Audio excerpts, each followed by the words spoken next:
Everyone. So previous video में यार हमने टीएलबी के बारे में पढ़ा। हमने देखा कि टीएलबी क्या होता है और उसकी दो कंडीशन होती है, एक हिट की और एक मिस की। सो यार आज हम उसको और डिटेल में समझने वाले हैं कि टीएलबी मिस हो जाए तो उसे कौन हैंडल करेगा, कैसे हम वापस से उसको हिट में कन्वर्ट कर सकते हैं, राइट। और फिर हम देखेंगे कि जब एक प्रोसेस तो है, उसके पेजेस लोडेड है टीएलबी में, अब दूसरा प्रोसेस आ जाएगा तो फिर टीएलबी में क्या चेंज होंगे, कॉन्टेक्स्ट स्विचिंग के टाइम पे क्या होता है टीएलबी में, ये हम आज देखेंगे। ठीक है, सो स्टार्ट करते हैं। ओके, सो यार सोचो अब टीएलबी मिस हो गया, ठीक है। अब इसको हैंडल कौन करेगा, टीएलबी मिस को हैंडल कौन करेगा, ये सोचते हैं। इसको हैंडल करेगा या तो हमारा हार्डवेयर या फिर सॉफ्टवेयर। दो ही चीजें हैं, या तो हार्डवेयर हैंडल करेगा या सॉफ्टवेयर हैंडल करेगा, राइट। सो अब इसके बारे में समझते हैं। अब ओल्डर डेज में क्या होता था, ओल्डर डेज में हमारा हार्डवेयर मैनेज टीएलबीज होते थे। दोनों के बारे में जाएंगे हम। पहले पुराने समय में चलते हैं। पहले टाइम पे क्या होता था, हार्डवेयर मैनेज टीएलबीज होते थे। वो क्या होता था, सारा काम हार्डवेयर के ऊपर ही था, सब कुछ हार्डवेयर पे डिपेंडेंट था। क्या होता था, जब भी टीएलबी मिस हुआ तो क्या करता था, हार्डवेयर जाता था पेज टेबल पे और उसके करस्पॉन्डिंग ट्रांसलेशन को लेता था, देखता था और उसको जाके अपडेट कर देता था, टीएलबी को अपडेट कर देता था।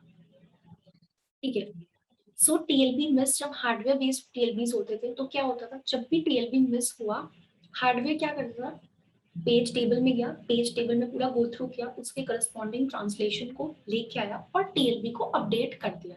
फिर जब भी हम रीट्राई करेंगे इस इंस्ट्रक्शन को तो अब इस बार हिट हो जाएगा। ठीक है, बट सारा काम हार्डवेयर कर रहा था। अब इस टाइम पे जो हमारा न्यू जनरेशन आई, ठीक है, रिसेंट टाइम्स में क्या हुआ, सॉफ्टवेयर बेस्ड टीएलवीज आ गई। अब हमारे पास क्या आ रहे हैं, सॉफ्टवेयर मैनेज टीएलवीज। इसमें क्या होता है, हार्डवेयर का यूज बिल्कुल मिनिमम हो गया है। हार्डवेयर का यूज बिल्कुल मिनिमम हो गया। हार्डवेयर क्या क्या सिर्फ क्या होता है, जब भी टीएलबी मिस हुआ, ठीक है, टीएलबी मिस हमें पता है पेज वहाँ पे प्रेजेंट नहीं है टीएलबी में, तो जब भी टीएलबी मिस हुआ क्या होता है, हार्डवेयर सिंपली क्या करता है, हार्डवेयर एक एक्सेप्शन थ्रो कर देता है। हार्डवेयर एक एक्सेप्शन थ्रो कर देता है कि हाँ टीएलबी मिस हो चुका है। उस टाइम पे क्या होता है, जो हमारा इंस्ट्रक्शन होता है, जिस इंस्ट्रक्शन पे हम रन कर रहे हैं वो इंस्ट्रक्शन उसी टाइम पे स्टॉप हो जाता है, करंट इंस्ट्रक्शन स्टॉप हो जाता है। और हमने यार याद करो ओएस के स्टार्टिंग वीडियोस में हमने पढ़ा था यूजर मोड और कर्नल मोड, राइट। सो अब ये दोबारा आ रहा है ये इमेज। तो जब भी टीएलबी मिस हुआ हार्डवेयर ने एक्सेप्शन थ्रो किया कि टीएलबी मिस हो गया है, उस टाइम पे जो करंट इंस्ट्रक्शन है वो स्टॉप हो जाएगा और वो इंस्ट्रक्शन कहाँ चला जाएगा, कर्नल मोड में। ठीक है, वो इंस्ट्रक्शन उठ के कर्नल मोड में चला गया। ठीक है, और कर्नल मोड में वो कहाँ जाएगा, ट्रैप हैंडलर में। ट्रैप हैंडलर क्या होता है, ट्रैप हैंडलर कुछ नहीं होता, कोई कोड्स होते हैं, लाइक इंस्ट्रक्शंस होते हैं, कोड्स लिखे होते हैं जिनका काम होता है टीएलबी मिस को हैंडल करना। ठीक है, सबसे पहले क्या हुआ, हार्डवेयर ने एक्सेप्शन थ्रो किया और करंट इंस्ट्रक्शंस हुआ, एक्सेप्शन की वजह से, इंटरप्ट की वजह से, कुछ भी इंटरप्ट आता है तो क्या होता है, ओएस इन्वॉल्व हो जाती है और वो इंस्ट्रक्शन जो है स्टॉप होके कर्नल मोड में चला जाता है, राइट। ये सब हम पढ़ चुके हैं कि जब भी इंटरप्ट आता है तो ओएस को कर्नल मोड में ले जाता है उसको एग्जीक्यूट करने के लिए क्योंकि वो इंटरप्ट क्यों आई है, राइट, उसके ऊपर कोड्स लिखे होते हैं। Trap handler, basically trap handler में उसके रिगार्डिंग कोड्स होते हैं, उसको देख के उसके रिगार्डिंग उसको अपडेट करना और एग्जीक्यूट करना, ये सब काम होता है ट्रैप हैंडलर का। ठीक है, सो ट्रैप हैंडलर में चला गया, ट्रैप हैंडलर में कोड्स लिखे हुए हैं कि कैसे हमें मिस को, टीएलबी मिस को हैंडल करना है। तो ट्रैप हैंडलर क्या करेगा, जब भी हम उसको रन करेंगे कोड को तो क्या होगा, वो जाएगा पेज टेबल में और उसकी रिगार्डिंग ट्रांसलेशन लेके आएगा और उससे फिर अपने टीएलबी को अपडेट कर देगा। ये सब काम ट्रैप हैंडलर में और कर्नल मोड में चल रहा है, टीएलबी अपडेट होने का काम, राइट। कोड लिखे हुए कोड के अकॉर्डिंग जो है ट्रैप हैंडलर पेज टेबल से ट्रांसलेशन लेके आएगा और उसके अकॉर्डिंग टीएलबी को अपडेट कर देगा। टीएलबी अपडेट किया, अब वापस से जब यहाँ से अब कर्नल मोड से वापस से जब रिटर्न हुआ तो रिटर्न होके ये कहाँ जाएगा, ये चीज सिस्टम कॉल्स में हमने पढ़ी थी कि हमारा जब भी कर्नल मोड में जाता है तो वहां पे एग्जीक्यूशन होता है और फिर वो रिटर्न हो जाता है। लेकिन सिस्टम कॉल में क्या होता था, जब भी रिटर्न हुआ, जैसे इस इंस्ट्रक्शन पे कुछ इंटरप्ट आई थी, जब भी रिटर्न हुआ ये इंस्ट्रक्शन तो एग्जीक्यूट हो जाएगा, अब नेक्स्ट इंस्ट्रक्शन से चलेगा, राइट। बट यहाँ पे क्या होता है, जिस जो इंस्ट्रक्शन रुकी हुई है ये वापस उसी इंस्ट्रक्शन पे आके जंप हो जाता है, वापस उसी इंस्ट्रक्शन पे आ जाता है, उसके नेक्स्ट में नहीं जाता, उसी इंस्ट्रक्शन पे रिटर्न हो जाता है। इससे क्या होता है, वापस अब हार्डवेयर क्या करता है, रीट्राई करता है इस इंस्ट्रक्शन को एग्जीक्यूट करना। अब रीट्राई करेगा तो अब ये टीएलबी में देखेगा कि ये पेज प्रेजेंट है, हाँ इस बार प्रेजेंट है, अब ये हिट हो जाएगा, अब टीएलबी हिट हो जाएगा। ठीक है, तो सॉफ्टवेयर मैनेज टीएलबीज में क्या होता है, हार्डवेयर का काम बहुत मिनिमम होता है, हार्डवेयर को सिर्फ एक्सेप्शन थ्रो करना होता है कि हाँ टीएलबी मिस हो चुका है, बाकी सारा काम ओएस का होता है। ओएस क्या करता है, इंस्ट्रक्शन को रोक देता है, इंटरप्ट आ गई इंस्ट्रक्शन को रोका और उसको कर्नल मोड में भेज दिया, कर्नल मोड में उसका एग्जीक्यूशन हो जाता है, पेज टेबल से देख के हम टीएलबी को वहीं पे अपडेट कर चुके होते हैं। उसके बाद जब हम रिटर्न करते हैं तो हम उसी इंस्ट्रक्शन पे आके रिटर्न कर देते हैं जहां से वो स्टॉप हुआ था। फिर हम हार्डवेयर क्या करता है, फिर उसको रीट्राई करता है, और जब रीट्राई करेगा तो इस बार क्या हो जाएगा, वो हिट हो जाएगा, पेज टीएलबी में प्रेजेंट होगा, राइट। सो ये होता है सॉफ्टवेयर मैनेज टीएलबी। ये बहुत सिंपल होता है, फ्लेक्सिबल होता है, क्योंकि इसमें हार्डवेयर का यूज हम मिनिमम कर रहे हैं, सब काम ये ट्रैप हैंडलर और कर्नल मोड और ये सब चीजें कर रही है, राइट। हार्डवेयर का कोई इसमें हाथ नहीं है ना, हार्डवेयर बहुत मिनिमम यूज हो रहा है इसमें। सो ये अच्छा है, राइट, बहुत फ्लेक्सिबल है और सिंपल यूज है। ठीक है, अब हम देख, अब यार एक चीज सोचो कि अब ये तो आया, अब ये टीएलबी मिस हो गया, टीएलबी मिस होने पे क्या होता है, पेज टेबल में जाते हैं। अब ऐसा सोचो, कई बार पता है क्या होता है कि जब टीएल पेज टेबल में भी जो है पेज है वो प्रेजेंट नहीं होता, ये इशू भी तो आ सकता है। अब टीएलबी मिस हुआ, वो तो पेज टेबल में गया, अब पेज टेबल पूरा इसने देख लिया बट इसको पेज ही नहीं मिला, इस कंडीशन को हम कहते हैं पेज फॉल्ट। ये भी कई बार आ जाता है, ये क्यों आता है, बिकॉज एक प्रोसेस का एक पेज टेबल होता है, राइट, ये हमें पता है। पेज टेबल प्रोसेस से कितने पेजेस हो सकते हैं, अब हम सारे पेजेस को क्या पेज टेबल में लोड कर देंगे क्या, मेन मेमोरी में ही तो होता है, कितने टेबल कितने पेजेस लोड कर लेंगे हम वो पेजेस लोड करते हैं जिनकी हमें यूज है, बाकी पेजेस हमारे कहाँ रहते हैं, सेकेंडरी मेमोरी में रहते हैं। ठीक है, अब पेजेस सेकेंडरी मेमोरी में रहते हैं, बाकी बचे जो पेजेस का हम यूज कर रहे हैं सिर्फ उन पेजेस को पेज टेबल में लोड करते हैं। अब ये जब टीएलबी मिस हुआ, पेज टेबल में भी नहीं मिला, पेज फॉल्ट आया, फिर क्या करेंगे, अब पेज टेबल में ही नहीं है, अब कहाँ से लाएंगे, अब हमें सेकेंडरी मेमोरी से वापस लोड करना पड़ता है, बेसिकली यहाँ से कुछ पेजेस हटा के यहाँ से पेजेस लाने पड़ते हैं, बेसिकली स्वैप इन और स्वैप आउट करना पड़ता है। वो सब चीजें हम डिटेल में पढ़ेंगे कुछ फर्दर वीडियोस में कि स्वैपिंग कैसे वर्क करती है, क्यों हम पेज टेबल में सारे पेजेस नहीं रखते, कैसे हम स्वैपिंग करते हैं, राइट, क्या एल्गोरिथम्स होते हैं, वो सब चीजें हम फर्दर पढ़ लेंगे। अभी हम टीएलबी मिस में रहते हैं, टीएलबी मिस हुआ और पेज टेबल में वो चीजें हम वापस जब हम मिल जाती हैं ट्रांसलेशन तो हम आके टीएलबी को अपडेट कर देते हैं।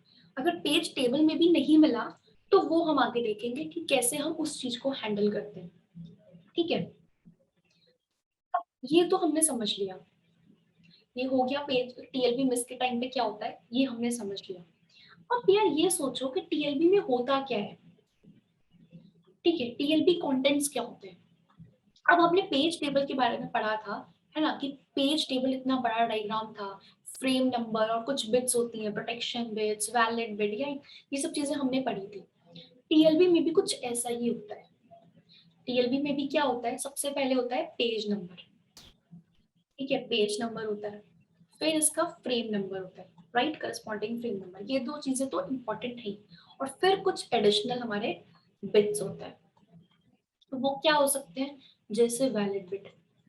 वैलिड बिट क्या कहेगा कि उसके जो हम पेज ढूंढने आए जैसे पेज वन, उसके करस्पॉन्डिंग कोई फ्रेम प्रेजेंट है कि नहीं, ये वैलिड ट्रांसलेशन है कि नहीं उसके करस्पॉन्डिंग, राइट। सो ये जैसे ये मेन मेमोरी में प्रेजेंट है कि नहीं ये पेज, ये हम देखेंगे, बेसिकली वो वैलिड बिट बताता है, ठीक है, कि वो वैलिड है कि नहीं।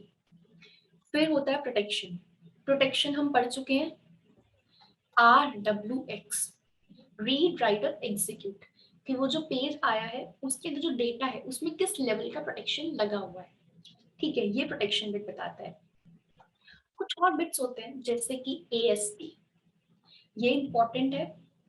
इसको कहते हैं एड्रेस स्पेस आइडेंटिफायर। ये क्या होता है? ये बेसिकली होता है PID, प्रोसेस की आईडी है। अब इस बिट का क्या यूज है, इसको हम अच्छे से देखते हैं। एक मिनट, इसको हम समझते हैं अच्छे से। कॉन्टेक्स्ट स्विचिंग के उसमें टर्म में, कॉन्टेक्स्ट स्विचिंग हम सबको पता है। कॉन्टेक्स्ट स्विचिंग क्या होता है? जब एक प्रोसेस से हम दूसरा प्रोसेस रिप्लेस कर देते हैं। एक प्रोसेस रन हो रहा है, अब दूसरा प्रोसेस आ गया, मतलब स्विचिंग हो गई। ठीक है, उस टाइम पे क्या होता है और उस टाइम पे अब AST का क्या रोल है वो देख लेते हैं। अब सपोज करो कि अब हमने TLB के कंटेंट तो पढ़ लिया कि पेज नंबर और फ्रेम नंबर और कुछ बिट्स होती है, राइट। अब ये एक TLB बनाते हैं, एक एग्जांपल ले लेते हैं। ठीक है, अब जैसे हमारे पास प्रोसेस 1 था। ठीक है, प्रोसेस 1 हमारा रन हो रहा है। ठीक है, पेज नंबर, फ्रेम नंबर और कुछ बिट्स, जैसे वैलिड बिट ले लेते हैं, प्रोटेक्शन बिट ले लेते हैं अभी के लिए। ठीक है, फिर AST को देख लेंगे। अब पेज नंबर 10 आया प्रोसेस 1 का। प्रोसेस 1 है इसमें, प्रोसेस 1 रन हो रहा है, इसका पेज नंबर 10 है, लेट्स सपोज फ्रेम नंबर 100 में। ठीक है, वैलिड है ये, प्रोटेक्शन इसमें फुल प्रोटेक्शन लगा हुआ है इसमें। ठीक है, अब क्या हुआ? अब एक प्रोसेस तो रन कर रहा है, अब दूसरा प्रोसेस आया जब रन होने के लिए, तो हम क्या करेंगे? हमने TLB को अपडेट कर दिया। पेज नंबर, लेट्स सपोज इसका पेज नंबर जो 10 है, इसका पेज नंबर 10 लोड होने के लिए आया। वो किस फ्रेम में है? वो लेट्स सपोज 160 फ्रेम में, वैलिड है, प्रोटेक्शन लगी हुई है। ठीक है, अब पेज नंबर 10 चाहिए हमें। अब CPU को क्या चाहिए? CPU ने लॉजिकल एड्रेस जनरेट किया कि मुझे पेज नंबर 10 चाहिए। अब TLB में हमने आया, TLB में हमने ढूंढा, तो पेज नंबर 10 दो बार प्रेजेंट है, राइट, डिफरेंट फ्रेम नंबर में, एक बार 100 में प्रेजेंट, एक बार 160 में। अब इस टाइम पे क्या होगा? इस टाइम पे वो कौन से फ्रेम में जाएगा, कौन सा फिजिकल एड्रेस कैसे जनरेट होगा? तो ये बहुत बड़ा इशू हो गया कॉन्टेक्स्ट स्विचिंग का।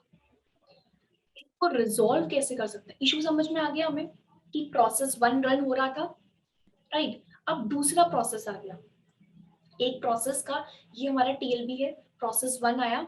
ठीक है, पेज नंबर 10 है, मान लो, लेट सपोज फ्रेम नंबर 100 में है वो। अब प्रोसेस 2 आ गया रन होने के लिए, उसके पेजेस लोड हुए, उसका भी लेट सपोज पेज नंबर जो 10 है वो 160 फ्रेम में है। तो उस टाइम पे जो पेज TLB है उसको कैसे पता चलेगा कि कौन से फ्रेम को मुझे देना है? प्रोसेस तो दोनों है, उसको तो पता ही नहीं कि ये वाला प्रोसेस रन हो रहा है, वन प्रोसेस रन हो रहा है या सेकंड प्रोसेस रन हो रहा है, राइट। तो उसके उसको रिजॉल्व कैसे कर सकते हैं? ये इशू है। अब इसको रिजॉल्व कैसे कर सकते हैं? इसका सोल्यूशन क्या है? इसके लिए हम फ्लश कर दें। क्या करें हम कि जब प्रोसेस 1 है उसके लिए जो हमने TLB बनाई, वो पेज नंबर 10 की 100 ऑल डेट, इसको हम हटा दें, पूरा खत्म कर दें। अब दूसरी TLB है, TLB को बिल्कुल खाली कर दें, TLB के सारे जो डिटेल्स हैं उसको सब कुछ खाली कर दें। नया प्रोसेस ले उसका 100 और 160 है, अब कोई भी एम्बिग्यूटी नहीं है, राइट। लेकिन क्या है, ये बहुत ही कॉस्टली प्रोसेस हो गया अगर हमने फ्लश कर दिया तो। क्यों? बिकॉज अब मान लो प्रोसेस, अब पेज नंबर 2 आया था, पेज नंबर 2 तो था ही नहीं इसमें, हमने इसमें लोड किया था TLB में, मिस हो गया था, अपडेट किया था, फिर दोबारा P2 आया था तो अब था, अब हिट हो चुका है। अब हमने इसको फ्लश कर दिया TLB को, अब दोबारा से जब P2 आएगा फिर ये प्रेजेंट नहीं होगा, फिर ये एक बार मिस होगा और बाद में हिट होगा, राइट। तो मिस की कंडीशन तो यार बार बार आती रहेगी, बहुत ही कॉस्टली, बार बार हम फिर पेज टेबल में जाएंगे, फिर अपडेट करेंगे, तो TLB का तो फिर यूज ही नहीं रहा। भाई TLB हम जिस चीज के लिए लाए थे कि टाइम हमारा कम हो, फास्टर हो, वो चीज तो सॉल्व ही नहीं हुई। हर बार सेम वहीं पे आके हम मिस हो जाएंगे, TLB मिस हो जाएगा, बाकी टाइम हिट हो जाएगा, क्या यूज हुआ उसका? तो फ्लश हम इसलिए नहीं करते, बहुत कॉस्टली प्रोसेस है। उसकी जगह हम क्या यूज करते हैं? AST। TLP क्या करते हैं, बिकॉज हमें क्या करना है, अगर हमने एक बार TLP को डाल दिया एक प्रोसेस के लिए, अब दूसरी बार हमने जब अपडेट कर दिया नेक्स्ट प्रोसेस के लिए, नया TLP लेके आ गए, तो फिर हम जब उसको रन करेंगे पहले प्रोसेस के पेज को, तो फिर मिस होगा। इसलिए हमें TLP को अपडेट नहीं करना है ना, फ्लश नहीं करना हमें। हम उसकी जगह एडिशनल बिट क्या ऐड कर सकते हैं? AST। Address space identifier, ASI sorry, address space identifier. इसमें हम क्या करेंगे, प्रोसेस की आईडी बी मेंशन कर देंगे। आई थिंक समझ आया होगा हमें कुछ कुछ कि हम क्या कर सकते हैं। लेट्स सपोज 10 पेज आया था, ठीक है, फ्रेम नंबर 100 में, वैलिड था वो, ठीक है, प्रोटेक्टेड भी था, ओके फाइन, और AST उसका क्या था, लेट्स सपोज 1 था, ठीक है। प्रोसेस 2 आ गया 10 160 पेज में, वैलिड भी है, ठीक है, और अब इसकी प्रोसेस आईडी क्या हो गई 2। अब हम साथ में, अब हमें पता है कि ये जो है ये कौन से प्रोसेस का है, राइट। अब इसकी जिसकी प्रोसेस आईडी 1 होगी उसका हमें पेज नंबर देना है, जिसकी प्रोसेस आईडी 2 होगी उसका हमें पेज नंबर देना है, ठीक है। तो इससे सॉल्व हो गया ये कॉन्टेक्स्ट स्विचिंग का इशू, ठीक है। क्या यूज कर ले हम, एडिशनल बिट में ASC, address space identifier, ASI use कर ले, ओके। सो ये तो हो गया। अब ये हमने इससे सम अप करते हैं कि हमने TLB में क्या क्या पढ़ लिया। हमने TLB की थ्योरी देख ली, हमने देख लिया कि हिट कब होता है, मिस कब होता है। मिस हो जाता है तो हमने डिटेल में देखा कि वो कैसे हम सॉल्व कर सकते हैं, हार्डवेयर बेस्ड में TLB के थ्रू या सॉफ्टवेयर बेस्ड TLB के थ्रू, राइट। सॉफ्टवेयर बेस्ड के एडवांटेजेस भी देख लिए, और हमने देखा कि TLB में एक्चुअली होता क्या है, उसके कंटेंट क्या है, पेज नंबर होता है, फ्रेम नंबर होता है, कुछ बिट्स होती हैं, और कॉन्टेक्स्ट स्विचिंग के टाइम पे हम इशू जो हमारा अराइज हुआ, ठीक है, जब पेज नंबर और फ्रेम नंबर सेम हो जाए तो उसके लिए हम ASI का यूज कर सकते हैं, ठीक है। अब ये देख लेते हैं आगे हम क्या पढ़ेंगे, अब क्या और चीजें आ सकती हैं। अब जैसे ये समझ लो TLB हमारा पूरा फुल हो गया, ठीक है। TLB हमने बनाया क्यों था कि हमारे स्मॉल हो, उसमें हम वो पेजेस रखें जो फ्रीक्वेंटली यूज हो रहे हैं, राइट। उसके लिए हमने TLB बनाया था, फास्टर मेमोरी के लिए TLB बनाया था। अब TLB फुल हो गया, पेजेस आए जा रहे हैं, TLB फुल हो गया एक टाइम पे, अब क्या करेंगे। अब TLB फुल हो गया तो हमें अब कुछ एंट्रीज को बाहर निकालना पड़ेगा और किसी को डालना पड़ेगा, जो नया पेज आया उसको लोड करना पड़ेगा, और पहले के कुछ पेजेस को हमें रिप्लेस करना पड़ेगा। तो ये सब चीजें अब हम देखेंगे कि रिप्लेसमेंट पॉलिसी कैसे लगा सकते हैं, रिप्लेसमेंट पॉलिसी कैसे लगा सकते हैं, कि हम कौन से एंट्री को अब निकालें, कौन से पेज को निकालें, कौन से पेज, कैसे हम पेज को लोड करें, इसके लिए हम रिप्लेसमेंट पॉलिसीज पढ़ेंगे। ये हम अपनी फर्दर वीडियो में देख लेंगे, ठीक है। सो अभी के लिए हम इतना समझते हैं, इतना रिवाइज करते हैं, फिर हम रिप्लेसमेंट पॉलिसीज और स्वैपिंग पॉलिसीज देख लेंगे, ठीक है। सो मिलते हैं अगली वीडियोस में।